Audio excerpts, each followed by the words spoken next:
السلام علیکم ورحمۃ اللہ۔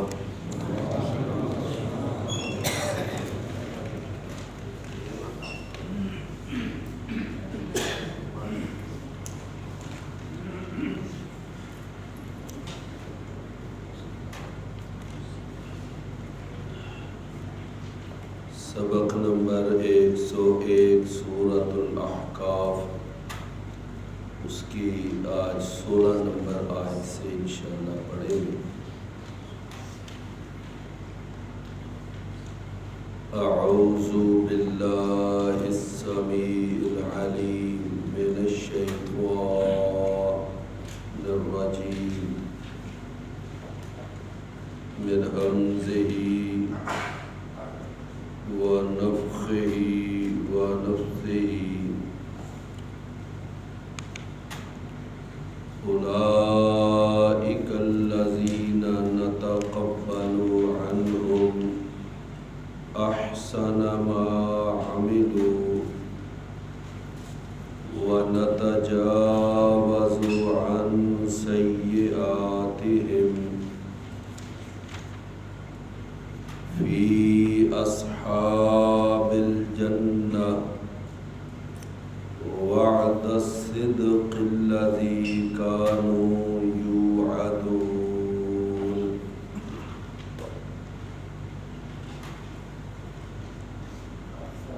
اولئک الذین، یہی وہ لوگ ہیں کہ نتقبل عنہم، ہم قبول کر لیتے ہیں ان سے، احسن ما عملوا، وہ سب سے اچھے اعمال جو انہوں نے کیے ہیں، وَنَتَجَاوَزُ عَنْ سَيِّئَاتِهِمْ، اور ہم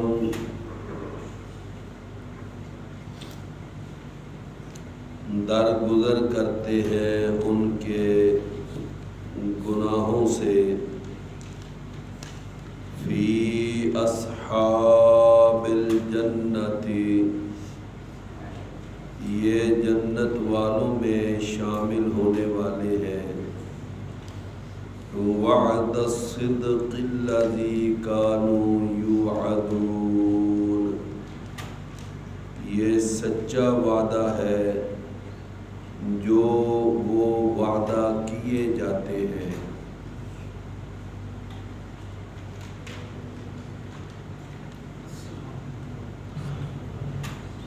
اللہ تعالیٰ نے اس آیت کریمہ میں جو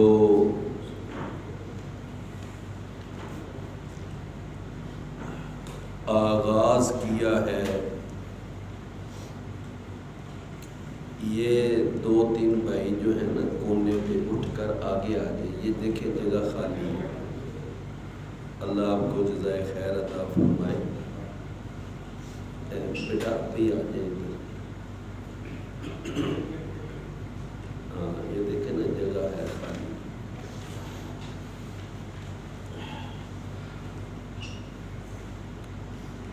اس کا آغاز جو ہے وہ کیا ہے اولئک الذین، کہ یہ ہی وہ لوگ ہیں کہ، اور یہ عربی گرامر کے اعتبار سے اولئک کو اس میں اشارہ کہا جاتا ہے، اور لازمی بات ہے کہ جو اشارہ ہے وہ کسی طرف کیا جاتا ہے۔ ایک آدمی کہتا ہے ھذا قلم، کہ یہ قلم ہے، تو ھذا یہ اس میں اشارہ ہے، اور یہ اشارہ کس کی طرف کیا جا رہا ہے؟ قلم کی طرف۔ تو اس قلم کو مشار الیہ کہا جاتا ہے، جس کی طرف اشارہ کیا جائے۔ اللہ تعالیٰ نے یہاں یہ بات ارشاد فرمائی کہ اولئک الذین، یہی وہ لوگ ہیں کہ، تو اس سے یہ بات خود بخود سمجھ آ رہی ہے کہ یہاں پیچھے کچھ ایسے لوگ گزرے ہیں، ان کا تذکرہ گزرا ہے جس کی طرف یہاں اشارہ کیا جا رہا ہے۔ اور وہ کون لوگ ہیں؟ اللہ تعالیٰ نے پیچھے تذکرہ کیا ہے ان لوگوں کا پچھلی آیت میں، ان لوگوں کا کہ جو اپنے والدین کے ساتھ اچھا سلوک کرتے ہیں، جو اپنے والدین کے ساتھ اچھا سلوک کرتے ہیں، کیونکہ پچھلی آیت میں ان کا تذکرہ ہوا ہے نا، وَوَصَّيْنَا الْإِنسَانَ بِوَالِدَيْهِ إِحْسَانًا، اور پھر خصوصی طور پر والدہ کا تذکرہ ہوا جو بہت ساری قربانیاں پیش کرتی ہے بچے کی پرورش میں، نگہداشت میں، اور پھر اس آیت کے اندر اللہ تعالیٰ نے یہ بھی ایک تذکرہ فرمایا کہ کچھ ایسے لوگ ہیں کہ وہ جب 40 سال کی عمر کو پہنچ جاتے ہیں، جو ایک پختہ عمر ہے، تو پھر وہ اللہ تعالیٰ سے یہ دعا کرتے ہیں۔ کیا دعا کرتے ہیں؟ رب اوزعنی ان اشکر نعمتک التی انعمت علی وعلی والدی، کہ اے میرے پروردگار تو مجھے توفیق عطا فرما۔ معنی یہ سمجھ آیا کہ وہ یعنی 40 سال کی عمر کو پہنچنے والا آدمی وہ اللہ تعالیٰ سے اب یہ دعا کر رہا ہے کہ یا اللہ تو مجھے توفیق عطا فرما کہ میں یعنی ان نعمتوں کا شکر ادا کروں کہ جو تو نے نعمتیں مجھے عطا کی ہیں، اور ان نعمتوں کا بھی میں شکر ادا کروں جو تو نے نعمتیں میرے والدین کو عطا کی تھی۔ تو گویا کہ والدین پر ہونے والی نعمتیں اور اپنے اوپر ہونے والے اللہ کے انعامات، ان دونوں کا ہی وہ شکر ادا کرنے کے لیے اللہ سے توفیق مانگ رہا ہے۔ میرے پیارے بھائیوں، یہ ایک حقیقت ہے کہ اس وقت تک انسان کوئی نیکی نہیں کر سکتا کہ جب تک اس کو اللہ نیکی کی توفیق نہ دے،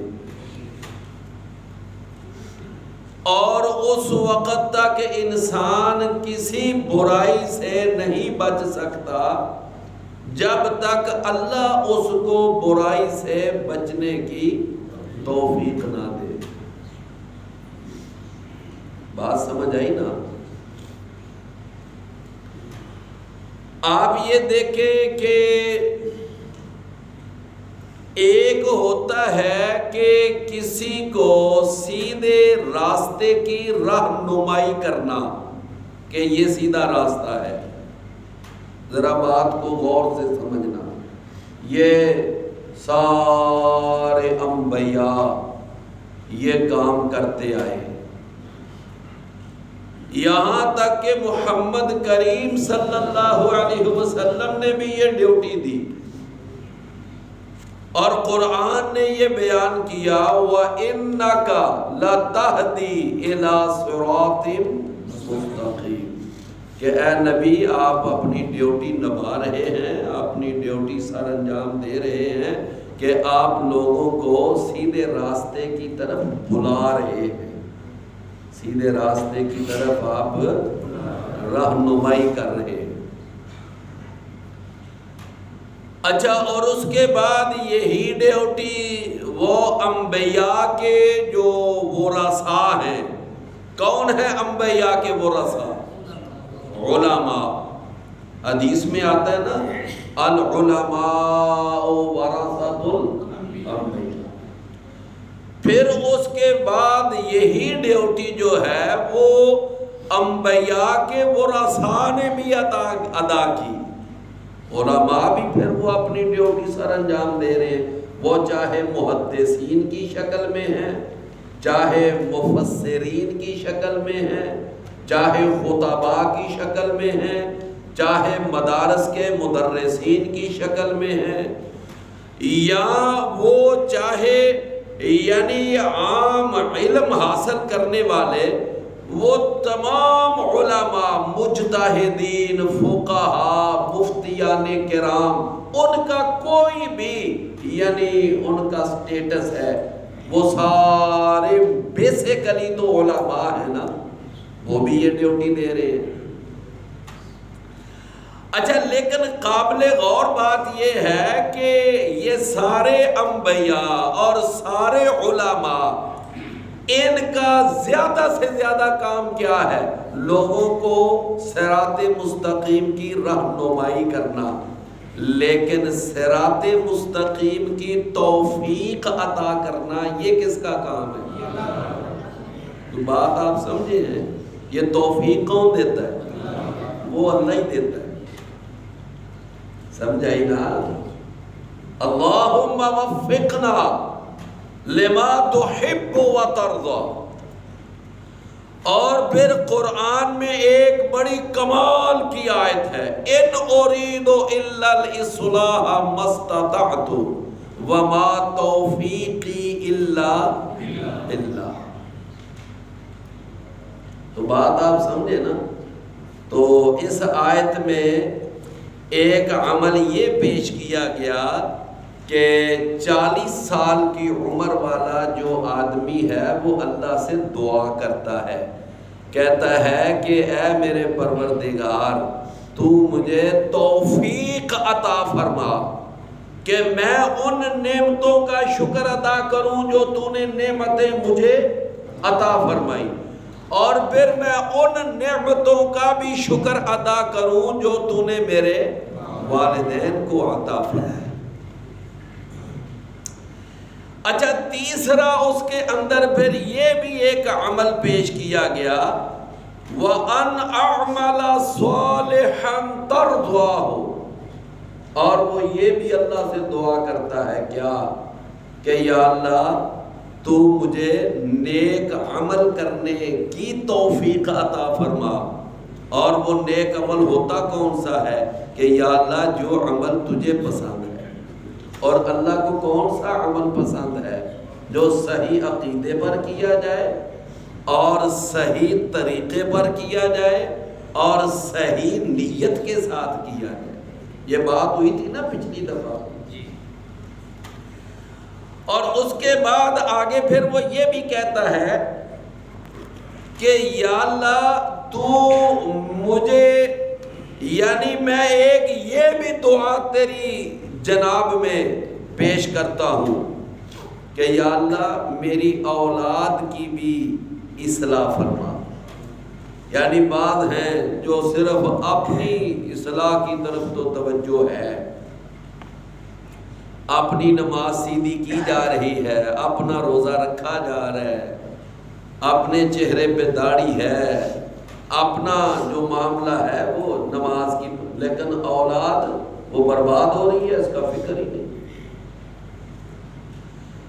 مطلب یہ ہے کہ اولاد جو ہے وہ مسجد ہی نہیں جاتی، وہ نماز ہی نہیں پڑھتی، اور وہ نماز کا رخ نہیں کرتی، اور اس حاجی صاحب کو، نمازی صاحب کو اس کی فکر ہی نہیں، وہ یہ بس کہتا ہے کوئی بات نہیں، آپ ہی بڑے ہون دیتے پڑھ لیتے، بھئی کنے کو بڑے ہون دیتے پڑھ لیتے، اب وہ 32-33 سال کے تو ہو گئے ہیں، اولاد ان کی ہو گئی ہے، اور ابھی تک وہ بڑے ہوں گے تو پڑھ لیں گے۔ کیوں بھی میری بات سمجھ آ رہی ہے نا؟ جبکہ رسول اللہ صلی اللہ علیہ وسلم نے کتنے سال کی عمر کے بچے کو نماز پڑھانے کا حکم دیا ہے جی؟ 7 سال۔ یہ تو ماشاءاللہ آپ مسئلہ جانتے ہیں۔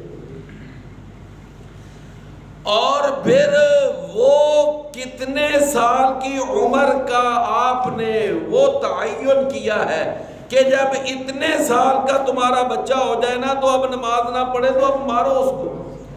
وہ کون سی عمر ہے؟ 10 سال۔ لو یہ ابھی تک کہہ رہے ہیں کہ اب بھی بڑے ہوں دیتے پڑھ رہے ہیں۔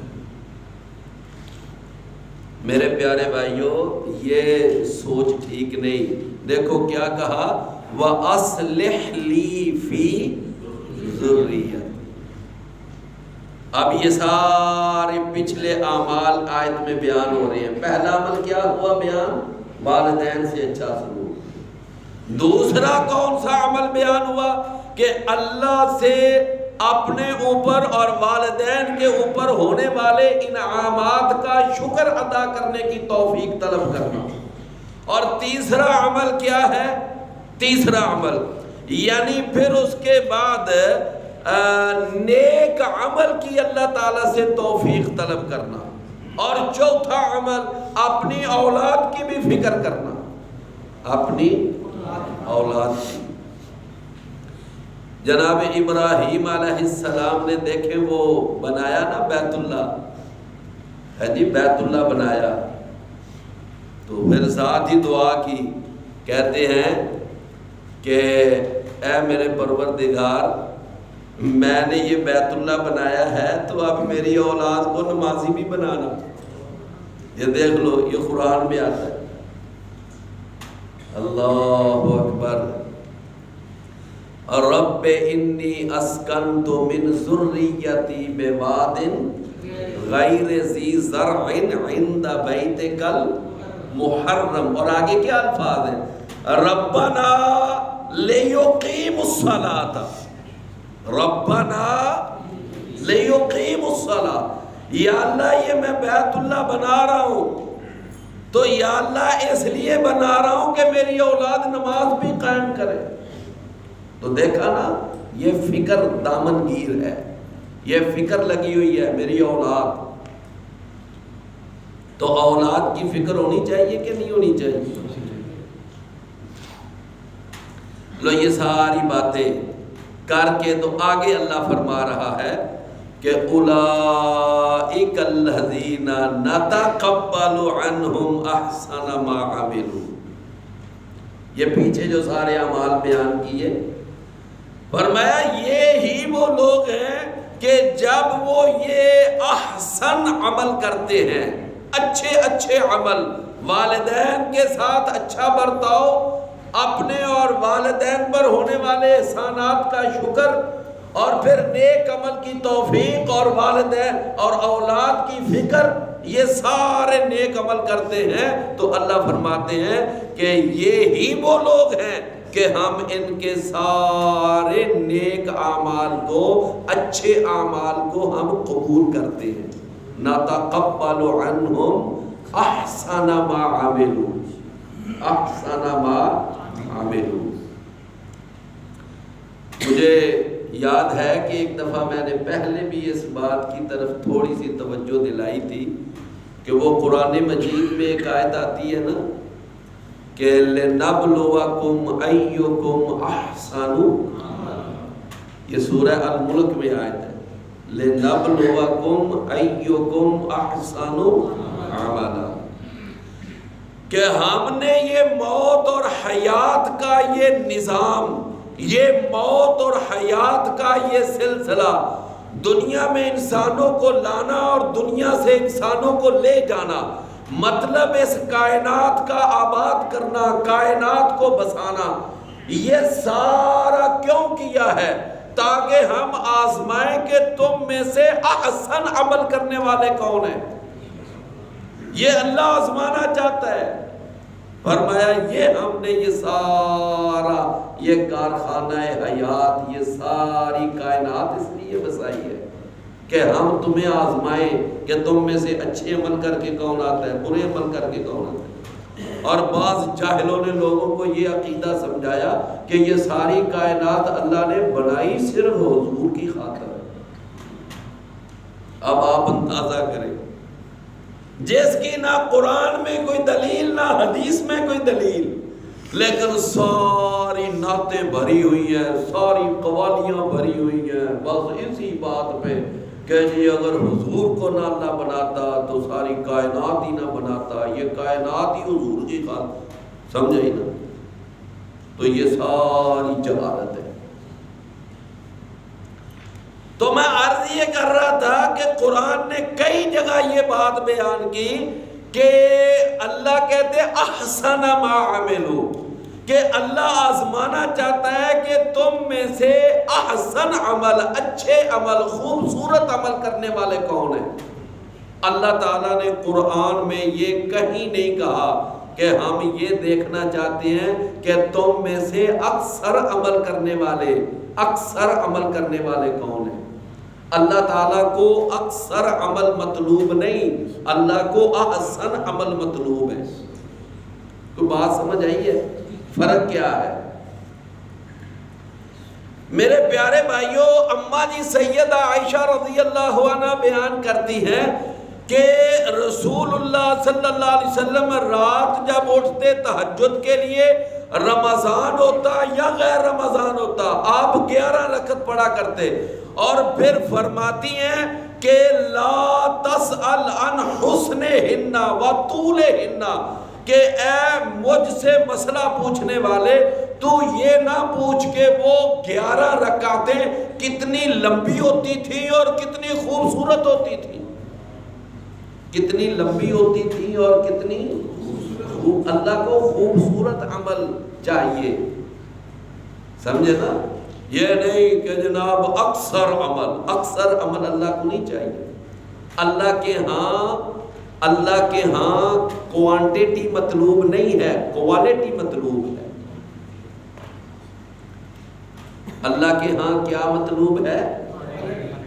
کوالٹی۔ اللہ کوالٹی چیک کرتا ہے، اللہ کوانٹیٹی کو نہیں دیکھتا۔ میرے بھائیوں، اگر کوانٹیٹی کو دیکھے تو کوانٹیٹی جو ہے وہ تو کافروں کی، مشرکوں کی اور اللہ کے نافرمانوں کی اور ناشکروں کی اور یعنی کہ جاہلوں کی زیادہ ہے، کوانٹیٹی ان کی زیادہ ہے، لیکن اللہ تعالیٰ کوالٹی دیکھتا ہے۔ اور قرآن کہتا ہے وَقَلِيلٌ مِّنْ عِبَادِيَ الشُّكُورُ، کہ میرے بہت کم بندے ہیں جو شکر گزار ہیں۔ تو بات سمجھ آئی نا؟ فرمایا اولئک الذین نتقبل عنہم احسن ما عملوا، احسن ما عملوا۔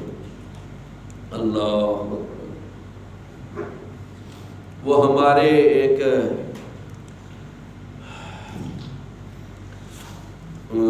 عالم تھے، بہت بڑے عالم، آپ نے بھی شاید ان کا نام سنا ہو، زبیر علی زئی صاحب، سرگودا کے تھے۔ وہ کہتے ہیں کہ وہ ہمارا ایک شاگرد تھا، تو اس کو نا ایک جگہ پر کہنے لگے جی تراویح پڑھاؤ، تو وہ کہتا ہے کہ جی میں تراویح تو پڑھاؤں گا لیکن میں 8 پڑھاؤں گا۔ انہوں نے نہیں 20 پڑھانے ہیں، ہم 20 والے ہیں، ہم 20 والے۔ اب وہ بڑا پریشان ہوا کہ رمضان بھی سر پر ہے اور کوئی مسجد بھی نہیں ہے، اور یہ مجھے کہہ رہے ہیں 20 پڑھاؤ۔ تو خیر وہ کہتے ہیں میں آ گیا، میں آ کر میں نے اپنے اساتذہ سے مشورہ کیا، تو مجھے اساتذہ نے نہ کہا کہ تو پریشان نہ ہو، تو پتہ ہے کیا کر، تو وہ جو 8 والا انداز ہے نا وہ اپنا۔ کون سا انداز ہے؟ وہ انداز 8 والا اپنا، لیکن پڑھا 20۔ تو میری بات آپ سمجھے ہیں کہ تو انداز 8 والا اپنا لیکن پڑھا 20۔ وہ کہتے ہیں جب ایک دن پڑھائی نہ اس نے تو اگلے دن سارے ہاتھ کرو، نا جی نا 8 ہی صحیح ہے، کہتے ہیں 8 ہی صحیح ہے، ٹھیک ہے جی ٹھیک ہے، نہیں 8 ہی صحیح ہے جی۔ تو میری بات آپ سمجھے ہیں میرے بھائیو، اگر بندہ 20 کی بجائے 8 پڑھے ہاں، لیکن بڑے سنت کے مطابق، بڑے محمدی طریقے کے مطابق، وہ جو اماں جی سیدہ عائشہ فرماتی ہیں نا کہ آپ پڑھا کرتے تھے لا تسأل عن حسنہن و طولہن، یہ نہ پوچھ کے وہ کتنی خوبصورت ہوتی تھی اور کتنی لمبی ہوتی تھی۔ اگر وہ کوالٹی سامنے رکھ کر 8 پڑھی جائیں، ایمانداری سے بچاؤ کہ وہ 20 سے بہتر نہیں ہے جو دھڑا دھڑ پڑی تھی۔ اللہ اکبر۔ یقین مانیے گا کہ کئی ایسی مساجد میں یہ خبر ملی ہے کہ ہمارے 8 پڑھنے والے بھی فارغ نہیں ہوتے، وہ 20 پڑھ کر پہلے فارغ ہو کر جائے۔ حالانکہ 20 رکعتوں میں آپ بتائیں قیام کتنے ہوں گے؟ 20۔ اور 20 رکعتوں میں رکوع کتنے ہوں گے؟ 20۔ اور 20 رکعتوں میں سجدے کتنے ہوں گے؟ 40۔ اور 20 رکعتوں میں تشہد کتنے ہوں گے؟ 20۔ لیکن یہ سارا کچھ وہ 1 گھنٹہ بھی نہیں لگاتے 10۔ تو میری بات آپ سمجھے ہیں نا؟ فرمایا اولئک الذین نتقبل عنہم احسن ما عملوا، کہ یہ ہی وہ لوگ ہیں کہ ہم قبول کرتے ہیں ان کے کون سے عمل؟ احسن عمل، ما عملوا جو انہوں نے کیے ہوتے ہیں، سمجھے نا؟ فرمایا وَنَتَجَ، اور وہ احسن عمل کون سا ہوتا ہے؟ وہی بات وَأَنْ أَعْمَلَ صَالِحًا تَرْضَاهُ، جو میں نے وہاں پر بات بتائی تھی نا، وہی ذرا ذہن میں دہرا لیں کہ احسن عمل بھی وہ ہوتا ہے کہ جس کا کرنے والا صحیح عقیدے پر ہو، اور جس کا کرنے والا صحیح طریقے پر عمل کرے، اور جس کا کرنے والا صحیح نیت کے ساتھ عمل کرے، اس کا عقیدہ بھی ٹھیک ہو، اس کا طریقہ بھی ٹھیک ہو، اور اس کی نیت بھی اللہ کی رضا ہو۔ تو جب یہ تینوں باتیں پائی جائیں گی تو وہ احسن عمل ہوگا۔ فرمایا اللہ تعالیٰ قبول کرتا ہے ان کے احسن عمل کو۔ وَنَتَجَاوَزُ عَنْ سَيِّئَاتِهِمْ، اور ہم درگزر کر دیتے ہیں ان کے برے اعمال سے، ان کے گناہوں سے ہم درگزر کر دیتے ہیں۔ اللہ، ہم ان کے برے اعمال سے کیا کر دیتے ہیں؟ درگزر کر دیتے ہیں۔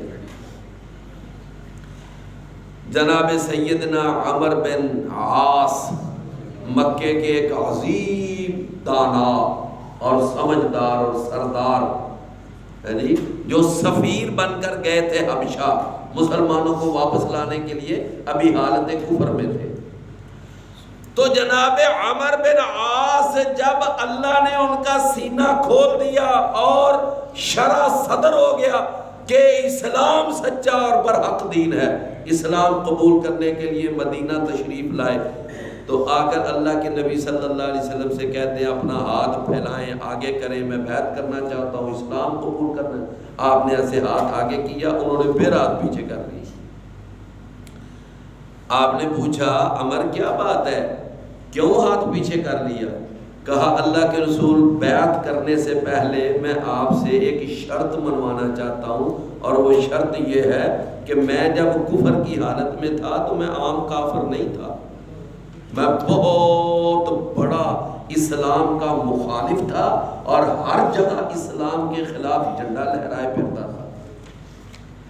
میں ہر جگہ پہ کفر کا جھنڈا لہراتا تھا، میں ہر جگہ پہ کفر کی ترجمانی کرتا تھا اور اسلام کی ڈٹ کر مخالفت کرتا تھا۔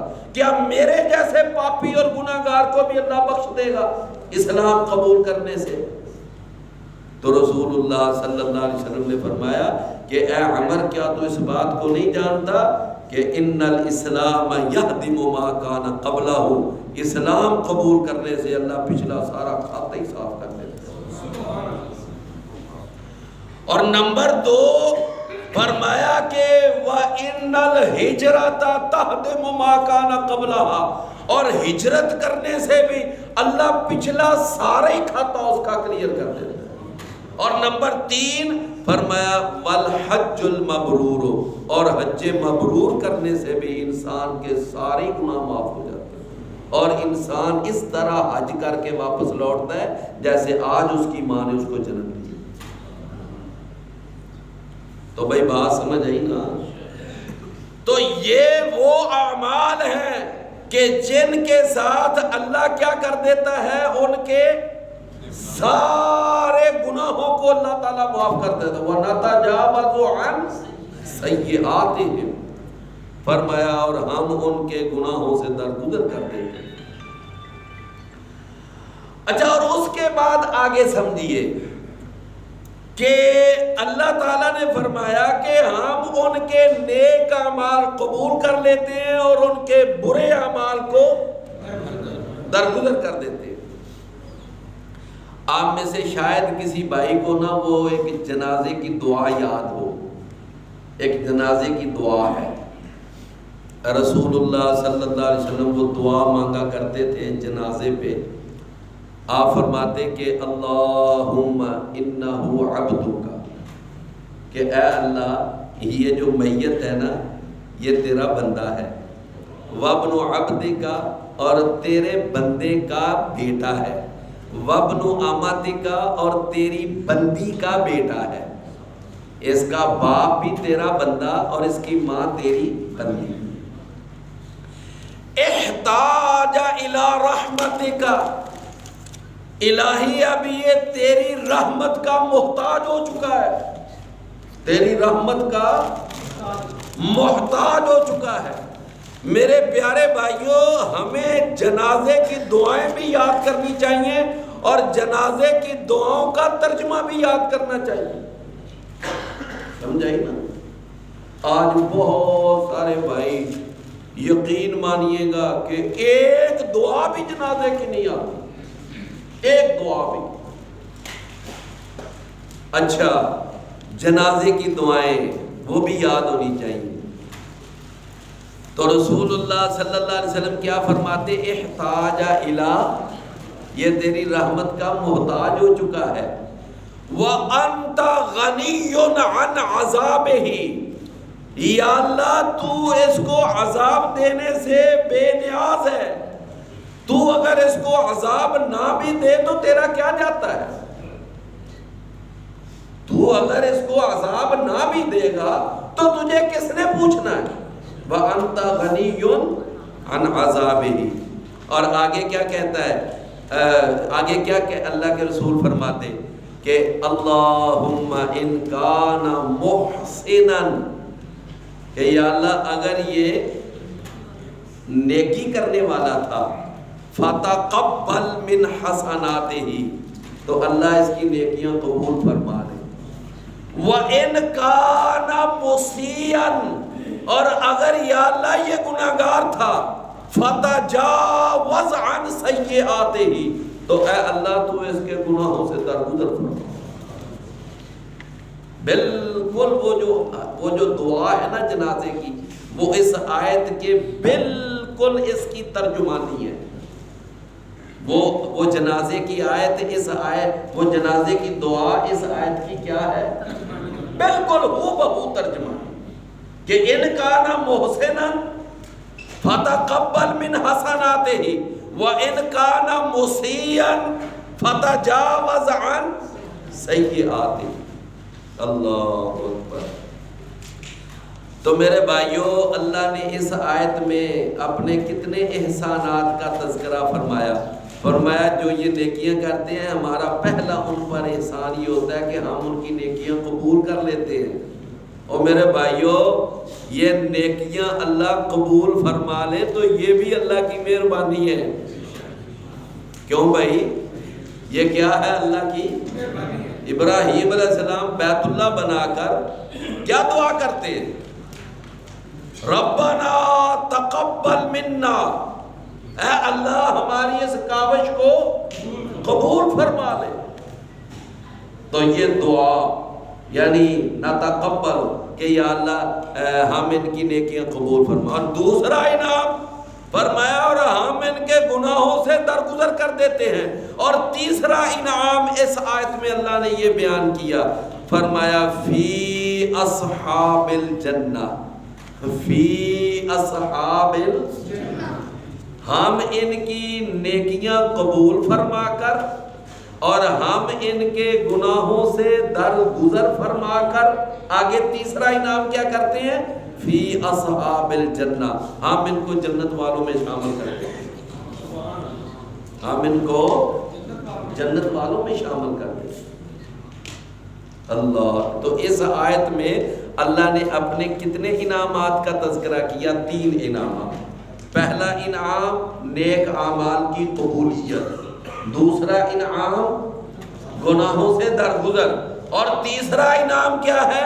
جنت میں داخلہ. اللہ. فی اصحاب الجنہ، جنت والوں میں اللہ تعالیٰ ان کو داخل کر دیتے. اللہ تعالیٰ نے نا سورہ النمل، سورہ النمل اور سورہ النمل کی آیت کا نمبر ہے 19. وہاں اللہ نے ارشاد فرمایا کہ جناب سلیمان علیہ السلام، اللہ نے ان کو کتنی بادشاہی دی تھی، کتنی بڑی بادشاہی. اور آپ کبھی اس بات کو آپ کبھی اسیس کریں نا تو آپ اس بات پہ اس نتیجے پہ پہنچیں گے کہ پوری انسانی تاریخ میں کوئی انسان ایسا نہیں گزرا کہ جس کی بادشاہی اتنی کمال کی بادشاہی، کوئی انسان بھی.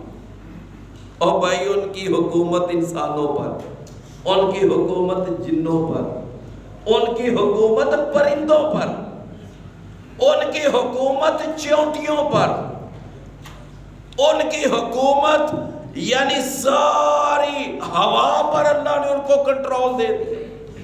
آپ اندازہ کریں اتنی بڑی حکومت ہے کسی، اور اللہ نے ان کو بادشاہ کہا. کیا کہا؟ کہ یہ سلیمان بادشاہ تھا. آج کئی لوگ بس جناب وہ لاٹھی لے کر چڑھ دوڑتے ہیں، بادشاہت بادشاہت بادشاہت، یہ بڑی بری چیز ہے، بادشاہت بڑی گندی ہے، بادشاہت یہ. اور میرے پیارے بھائیوں اگر کوئی بادشاہ حکومت کرے انصاف کے ساتھ اور حکومت کرے اللہ کے احکام کے مطابق تو وہ بادشاہت کیوں گندی ہے؟ وہ بادشاہت بھی بہترین ہے. کوئی بادشاہت بری شے نہیں ہے. ملوکیت اور جی امیر معاویہ نے بادشاہت کی بنیاد رکھی، امیر معاویہ نے بادشاہت کی یعنی کہ بنیاد رکھی، وہ پہلا بادشاہ. بالکل غلط بات ہے. پہلی بات تو یہ ہے کہ وہ پہلا بادشاہ نہیں تھا. وہ پہلا بادشاہ، قرآن پڑھ کے دیکھ لو، سلیمان بادشاہ تھے. تو کیا سلیمان امیر معاویہ سے پہلے تھے کہ بعد میں تھے؟ اور امیر معاویہ رضی اللہ عنہ وہ تو بادشاہ تھے ہی نہیں، وہ تو خلیفہ تھے. اللہ کے نبی نے ان کو خلفاء میں شامل کیے، 12 خلفاء. میں نے ایک حدیث بیان کی تھی پہلے، صحیح مسلم میں حدیث ہے.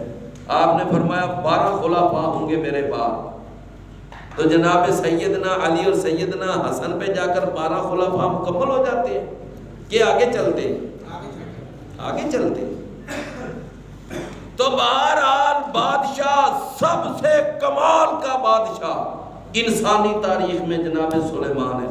جس وقت وہ آخر عمر میں پہنچے تو اللہ سے پتہ ہے کیا دعا کرتے ہیں؟ کہتے ہیں کہ وَأَدْخِلْنِي بِرَحْمَتِكَ فِي عِبَادِكَ الصَّالِحِينَ. کہ یا اللہ تو اپنی رحمت کے ساتھ مجھے نیک لوگوں میں شامل فرما. مجھے کن میں شامل فرما؟ نیک لوگوں میں شامل فرما.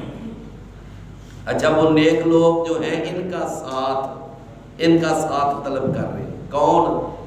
جناب سلیمان، اللہ کے نبی، اللہ کے رسول. اللہ تعالیٰ نے قرآن میں جناب یوسف علیہ السلام کی سیرت سورہ یوسف میں بیان کی، اور 101 نمبر آیت ہے. اللہ نے فرمایا کہ یوسف علیہ السلام نے اللہ سے دعا فرمائی، یا اللہ تو نے میرے اوپر اتنے بڑے بڑے انعامات کیے کہ کہاں میں کنویں میں پڑا ہوا تھا، اپنے بھائیوں کے حسد کا شکار ہوا، اور تو نے مجھے کہاں سے نکال کر کہاں پہنچا دیا، میں مصر کا بادشاہ بنا. تو یا اللہ اب میں ایک اور التجا کرتا ہوں، وہ کیا کہ توفانی مسلمان. اے اللہ جب میری موت آئے تو اسلام کی حالت میں آئے. توفانی مسلمان والحقنی بالصالحین. یا اللہ نیک لوگوں کا ساتھ نصیب کرو. سمجھے نا؟ تو یہ جو ہے نا جنتیوں کا ساتھ، نیک لوگوں کا ساتھ، متقین کا ساتھ، ایمان والوں کا ساتھ، یہ بھی ایک بڑا مستقل اللہ کا انعام ہے. یہ بھی ایک بہت بڑا انعام ہے.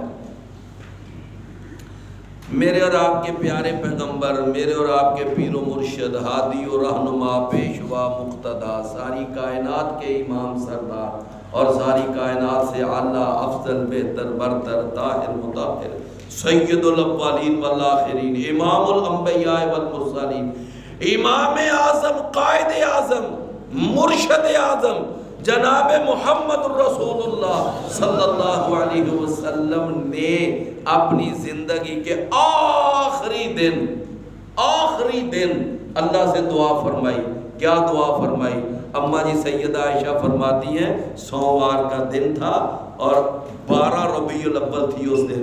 تو آپ نے یہ دعا فرمائی کہ اللہم فی الرفیق الاعلیٰ، کہ یا اللہ میں دعا کرتا ہوں کہ مجھے بلند ساتھیوں کے اندر لے جا. کہاں لے جا؟ بلند ساتھیوں میں لے جا.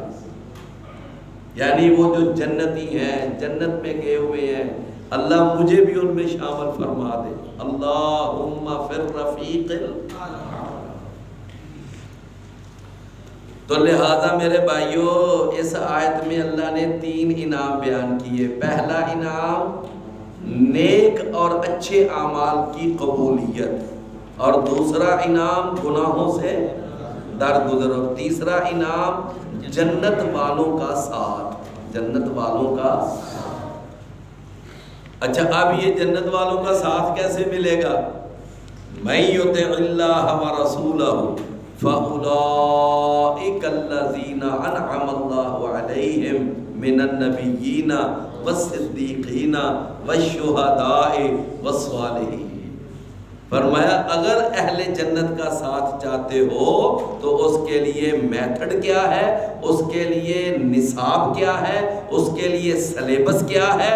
سلیبس یہ ہے کہ مَن یُطِعِ اللَّهَ وَرَسُولَهُ، اللہ اور اس کے رسول کی اطاعت. بس یہ سلیبس ہے. فرمایا کہ وعد الصدق الذی کانوا یوعدون، یہ سچا وعدہ ہے اللہ تعالیٰ کا کہ جو وہ وعدہ کیے جاتے ہیں، جو وہ وعدہ کیے جاتے ہیں، یہ اللہ کا سچا وعدہ ہے. اچھا بھائیو، اللہ تعالیٰ سے زیادہ کسی اور کا وعدہ سچا ہو سکتا ہے؟ نہیں ہو سکتا. وَمَنْ أَصْدَقُ مِنَ اللَّهِ قِيلًا، اللہ سے زیادہ سچی بات کوئی نہیں کرتا. سمجھے نا؟ اور قرآن میں اللہ نے فرمایا وَلَن يُخْلِفَ اللَّهُ وَعْدَهُ، میرے بندو میرے بارے میں تسلی رکھو، میں کبھی اپنے وعدے کی خلاف ورزی نہیں کرتا. تمہاری حکومتیں، تمہارے حکمران تم سے بڑے بڑے جھوٹے اور یعنی کہ وعدے کر کے چلے جاتے ہیں اور بڑے بڑے سبز باغ دکھاتے ہیں اور چلے جاتے ہیں، لیکن میرے بارے میں یہ تسلی رکھو کہ میں تمہارے ساتھ کبھی جھوٹا وعدہ نہیں کرتا۔ کبھی بات سمجھ آئی نا؟ اچھا، اللہ تعالیٰ نے اب یہ وعدہ کیا سچا، اور یہ وعدہ کہاں ہے بھلا؟ اس وعدے کا دستاویزی ثبوت کہاں ہے؟ قرآن اور حدیث۔ بھائی اس وعدے کا ثبوت کہاں ہے؟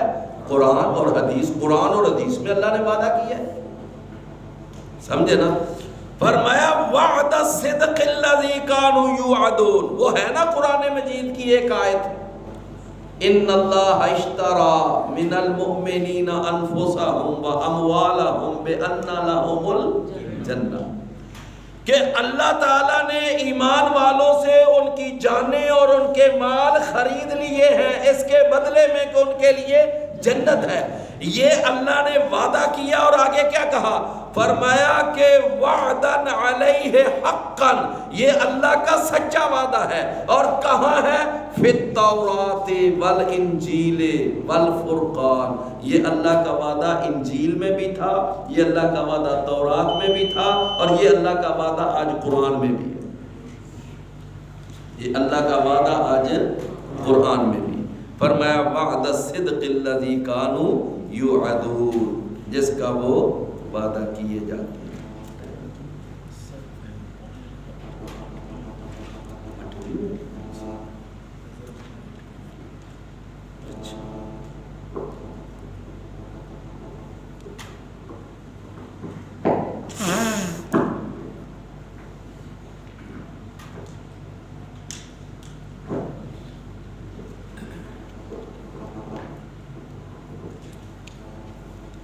فرمایا کہ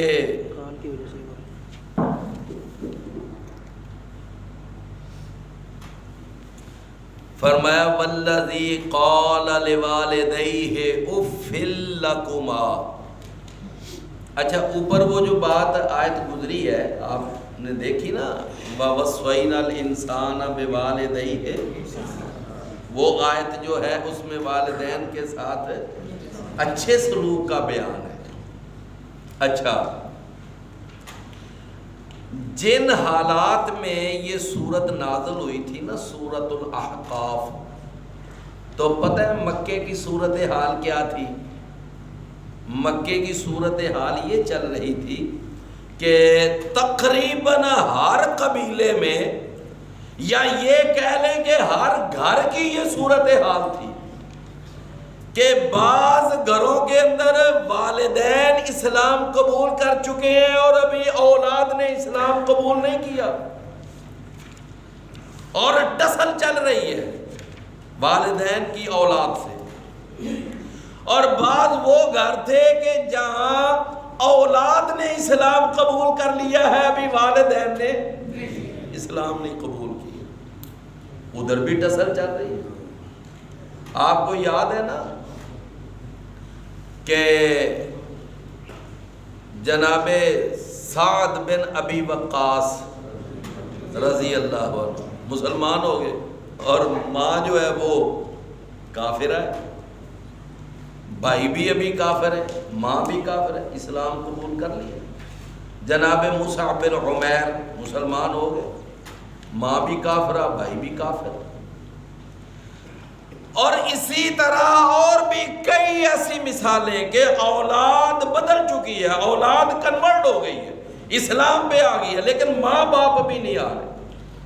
لیکن بعض ایسے بھی گھرانے تھے کہ جہاں یعنی کہ اولاد جو ہے، ماں باپ مسلمان ہو چکے ہیں، اولاد ابھی مسلمان نہیں، ایسے بھی ہے گھرانے تھے۔ تو اللہ تعالیٰ نے نا پھر پہلے تصویر کا ایک رخ دکھایا، اب اللہ دوسرا رخ دکھا رہے ہیں، وہ کیا؟ فرمایا والذی قال لوالدیہ، اور وہ شخص جس نے کہا اپنے والدین کے لیے، کیا کہا؟ اس نے کہا اف لکما، اف لکما، کہ تم دونوں کے لیے اف ہے۔ اچھا یہ لفظ اف جو ہے نا یہ اصل میں اس وقت بولا جاتا تھا جب کوئی کسی سے بڑا ہی تنگ آ جاتا، اکتا جاتا، تنگ آ کر اور اکتا کر پھر یہ لفظ بولتا اف۔ تو اللہ نے فرمایا اور وہ شخص جس نے اپنے والدین سے کیا کہا، اف لکما، کہ تم دونوں کے لیے کیا ہے، اف ہے۔ فرمایا کہ اتعداننی، کیا تم دونوں مجھ سے یہ وعدہ کرتے ہو، ان اخرجا، کہ میں قبر سے نکالا جاؤں گا، وقد خلت القرون، اس کا مطلب یہ ہوا کہ یہ والدین مسلمان ہو چکے ہیں لیکن یہ جو اولاد ہے، کئی ایسے گھرانے تھے کہ بھی اولاد کافر ہے، اور اولاد نہ اللہ کو مانتی ہے، نہ رسول کو مانتی ہے، نہ قرآن کو، نہ مرنے کے بعد دوبارہ زندہ ہونے کو۔ وہ اولاد کیا کہتی ہے، کہتی ہے تم مجھے اس بات پہ ڈراتے ہو، مجھے اس بات کا وعدہ دیتے ہو کہ ان اخرجا، کہ میں نکالا جاؤں گا، وقد خلت القرون من قبلی، حالانکہ کئی قومیں مجھ سے پہلے گزر گئیں۔ فرمایا وہما یستغیثان اللہ، مطلب یہ کہ کئی دنیا کے انسان گزر گئے، ان میں سے کوئی واپس تو نہیں آیا۔ اگر مرنے کے بعد دوبارہ زندہ ہونا ہے تو پھر ان میں سے کچھ نہ کچھ لوگ واپس تو آتے، حالانکہ اللہ کا وعدہ یہ ہے ہی نہیں کہ میں مارتا جاؤں گا اور بعض لوگوں کو زندہ کرتا جاؤں گا۔ اللہ کا وعدہ تو یہ ہے کہ میں ماروں گا اور قیامت کے دن زندہ کروں گا۔ بھئی بات سمجھ آئی نا؟ اور پھر اللہ تعالیٰ نے کئی ایسے پریکٹیکل دنیا میں دکھائے بھی، کئی ایسے پریکٹیکل دنیا میں دکھائے بھی۔ جناب ابراہیم علیہ السلام کے 4 پرندوں کا واقعہ یاد ہے، اور اسی طرح وہ تیسرے پارے میں جو ایک واقعہ ہے جس کا بعض مفسرین نے نام لکھا ہے، یعنی وہ جناب عزیر علیہ السلام، ان کے بارے میں، اور اسی طرح موسیٰ علیہ السلام کا وہ واقعہ 70 بندے لے کر گئے کوہ طور پر، وہ سارے ہی مر گئے، دوبارہ زندہ کیا تھا، اور وہ گائے والا واقعہ وہ بھی قرآن میں ہے۔ یعنی اللہ کے پریکٹیکل بھی دنیا میں اللہ نے کئی دکھائے، سمجھنا۔ فرمایا کہ وَقَدْ خَلَتِ الْقُرُونُ مِنْ قَبْلِ، اور اللہ کے کئی قومیں گزر گئی مجھ سے پہلے، وَهُمَا يَسْتَغِيثَانِ اللَّهِ، اور وہ دونوں اللہ سے فریاد کرتے ہیں۔ دونوں کس سے فریاد کرتے ہیں؟ کس سے فریاد کرتے ہیں؟ اللہ سے۔ تو میرے بھائیوں، کوئی بھی مسئلہ بن جائے تو مدد کس سے مانگنی چاہیے، اور فریاد کس سے کرنی چاہیے؟ فریاد رس، فریاد پوری کرنے والا کون ہے؟ اللہ ہے۔ لوگ کہتے ہیں پیر عبد القادر جیلانی غوث العظم ہے، غوث العظم، کہ سب سے بڑا فریاد پوری کرنے والا، سب سے بڑا فریاد رس۔ حالانکہ اللہ کے سوا غوث بھی کوئی نہیں، غوث العظم تو بڑی دور کی بات ہے، اللہ کے سوا کوئی غوث نہیں، نہ کوئی غوث ہے، نہ کوئی دستگیر ہے، نہ کوئی داتا ہے، نہ کوئی گنج بخش ہے، نہ کوئی رنج بخش ہے، نہ کوئی سوئی بخش ہے، نہ کوئی تنکا بخش ہے، اللہ کے سوا نہ کوئی ذرہ بخش ہے۔ یہ قرآن کہتا ہے، میں نہیں کہہ رہا۔ فرمایا جن کو تم اللہ کے سوا پکارتے ہو وہ تو ایک ذرے کے بھی مالک نہیں ہیں، یہ قرآن کی آیت ہے، لا یملکون مثقال ذرہ، وہ تو ایک ذرے کے بھی مالک نہیں، اور تم یہ کہتے ہو کہ یہ جناب داتا ہیں، یہ گنج بخش ہیں، یہ غریب نواز ہیں، یہ بندہ پرور ہیں، یہ حاجت روا ہے، یہ مشکل کشا ہے، یہ ڈوبے بیڑے کنارے لگاتے ہیں، ڈوبی اور یہ کھوٹی قسمت کو ہرا کرتے ہیں۔ اچھا وہ کھوٹی قسمتیں ہری کرنے والے اور قسمتوں کو کھوٹا کرنے والا کون ہے؟ پھر اللہ کو رکھا ہوا ہے قسمتیں کھوٹی کرنے والا، اور ان کو رکھا ہوا ہے کھوٹی قسمت کو ہرا کرنے والا۔ دیکھو کیسی مت مری ہوئی کہ اللہ قسمتیں کھوٹی کرتا ہے اور یہ کھوٹی قسمت کو ہری کرتے۔ فرمایا کہ وَهُمَا يَسْتَغِيثَانِ اللَّهِ، وہ دونوں اللہ سے فریاد کرتے ہیں، کہتے ہیں وَيْلَكَ، او تیری ہلاکت ہو، آمن ایمان لے آ، اِنَّ وَعْدَ اللَّهِ حَقٌّ، بے شک اللہ کا وعدہ کہ مرنے کے بعد زندہ ہونا ہے، قیامت آنی ہے، جنت جہنم ہے۔ فَيَقُولُ، بس وہ کیا کہتا ہے، وہ آخرت کا منکر، وہ کافر، وہ کیا کہتا ہے، وہ کہتا ہے مَا هَذَا إِلَّا أَسَاطِيرُ الْأَوَّلِينَ، نہیں ہے یہ مگر پہلے لوگوں کی کہانیاں، یہ کس سے کہانیاں تم نے گھڑے ہوئے۔ اولئک الذین، یہ ہی وہ لوگ ہیں کہ حق علیہم القول، بھائی 53 منٹ ہو گئے ہیں تو میں یہاں پر ہی سبق کو ختم کرتا ہوں۔ میری کوشش تھی کہ میں یہ آج سبق مکمل کر دوں، شاہد صاحب کہہ بھی رہے تھے کہ اس سبق کو کتنے جمعے ہو گئے ہیں، بہرحال اگلے جمعے انشاءاللہ ہم اس کو مکمل کر لیں گے۔ اگر میں ایسے تیز پڑھ دوں گا تو پھر بعض بھائی کہتے ہیں کہ تشریح نہیں ہوئی۔ اچھا چلیں، کوئی بھائی بس اتنا بتا دیں کہ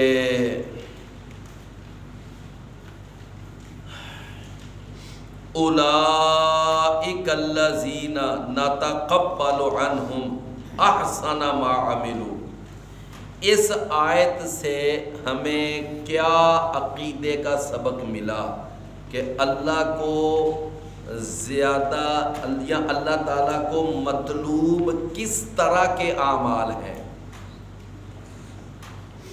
اللہ تعالیٰ کس طرح کے اعمال ہم سے چاہتا ہے۔ جی کون سے؟ ہاں، عمدہ کوالٹی والے، احسن ما عملوا، ٹھیک ہو۔ اچھا جی، یہ احسن عمل، عمدہ کوالٹی والے عمل وہ کون سے ہوتے ہیں؟ جی جس سے اللہ راضی ہو۔ ہاں، جس سے اللہ، ٹھیک ہے چلیں ایسے ہی سمجھ لیتے ہیں۔ اچھا، اللہ کن اعمال سے راضی ہوتا ہے؟ کس طرح کے اعمال سے؟ جو اعمال سنت کے مطابق، ایک جو طریقہ صحیح ہو، وہی ہوگی نا، ایک ہی بات ہوگی۔ اور اعمال جو ہے نیت کے بھی، ہاں نیت ٹھیک ہو، اور پہلی آپ بات چھوڑ رہے ہیں نا جی، عقیدہ سے، ہاں عقیدہ صحیح، بھائی عقیدہ بھی صحیح ہو، طریقہ بھی صحیح ہو، اور ارادہ بھی صحیح ہو۔ اچھا جی، اچھا یہ بتائیں کہ جناب عمر بن عاص کو نبی صلی اللہ علیہ وسلم نے کتنے عمل بتائے تھے کہ جن سے سارے ہی گناہوں کا صفایا ہو جاتا ہے؟ عرفان کون کون سے؟ چلے ایک بتا دیں جی۔ ایک ہی عمل بتایا تھا، کون سا؟ اسلام، اور جی ہاں اللہ کی راہ میں ہجرت جی، اور حج مبرور، ٹھیک ہو گیا۔ اچھا جی، یہ 16 نمبر آیت میں یہ جو آپ دیکھیں ذرا غور کریں، اولئک الذین نتقبل عنہم احسن ما عملوا ونتجاوز عن سیئاتہم فی اصحاب الجنہ۔ اچھا، اس آیت میں اللہ نے اپنے کتنے احسانات کا تذکرہ کیا ہے؟ جی 3 احسانات کا، ماشاءاللہ دیکھیں نا بڑے غور سے نا ماشاءاللہ سبق سنا ہے جی۔ پہلا احسان احسن عمل کی قبولیت، دوسرا احسان گناہوں سے درگزر، تیسرا احسان ہے جنت میں نہیں، اصحاب الجنہ میں داخلہ۔ بات وہی ہے لیکن الفاظ کیا ہے؟ فی اصحاب الجنہ۔ اچھا، وہ کون سے بادشاہ ہیں؟ بادشاہ ہیں کہ جنہوں نے اللہ تعالیٰ سے اس بات کی دعا مانگی تھی کہ یا اللہ مجھے نیک لوگوں کا ساتھ نصیب فرما، نیک لوگوں میں داخل فرما۔ اس نبی کا نام؟ جی بیٹا سلیمان علیہ السلام۔ اچھا یہ بتائیں بھائی سب سے پہلا انسانی تاریخ میں بادشاہ امیر معاویہ ہیں یا ان سے پہلے بھی کئی بادشاہ گزرے ہیں؟ جی پہلے بھی کئی بادشاہ۔ اچھا بادشاہت کوئی بری چیز ہے یا اچھی چیز ہے؟ جی مطلب ہے کہ اگر بادشاہ حکومت کرے انصاف سے، بادشاہ حکومت کرے اور اللہ کے حکام کے مطابق، تو وہ بادشاہت کوئی بری نہیں۔ لیکن ایک ہو خلیفہ لیکن بے انصافی سے حکومت چلائے تو وہ خلافت اچھی ہے؟ وہ خلافت بھی اچھی نہیں۔ تو بیسیکلی جو ہے نا مقصد ہے نہ خلافت نہ ملوکیت۔ اگر اعتراض کرنا ہے تو اس بادشاہ کے کردار پہ کرو، کیوں بھی میری بات سمجھے ہو نا، اس پہ کرو وہ کس طرح ہے۔ اچھا یہ بتائیں کہ یوسف علیہ السلام نے اللہ سے کون سی آخر عمر میں دعا مانگی تھی؟ جی سعید صاحب۔ توفانی مسلما والحقنی بالصالحین۔ رسول اکرم صلی اللہ علیہ وسلم نے آخری دن وفات سے چند لمحے قبل کون سی دعا مانگی تھی؟ یہ ایک ہی ہاتھ صرف نظر آ رہا۔ جی ماشاءاللہ۔ الرفیق الاعلی، یعنی سب سے بلند جو رفیق ہیں ان میں مجھے داخل فرما، ماشاءاللہ۔ اچھا یہ بھائی بتائیں کہ یہ جو ہے وَهُمَا يَسْتَغِيثَانِ اللَّهِ، تو فریادیں پوری کرنے والی ذات وہ ساری انسانیت کے لیے کون ہے؟ اللہ تعالیٰ۔ آج کوئی بھائی پہلے دن اگر آیا ہے تو وہ اپنا نام شاہد صاحب کو لکھوا دیں۔ کوئی ہے بھائی جو پہلے دن آیا ہو؟ ذرا ہاتھ کھڑا کریں۔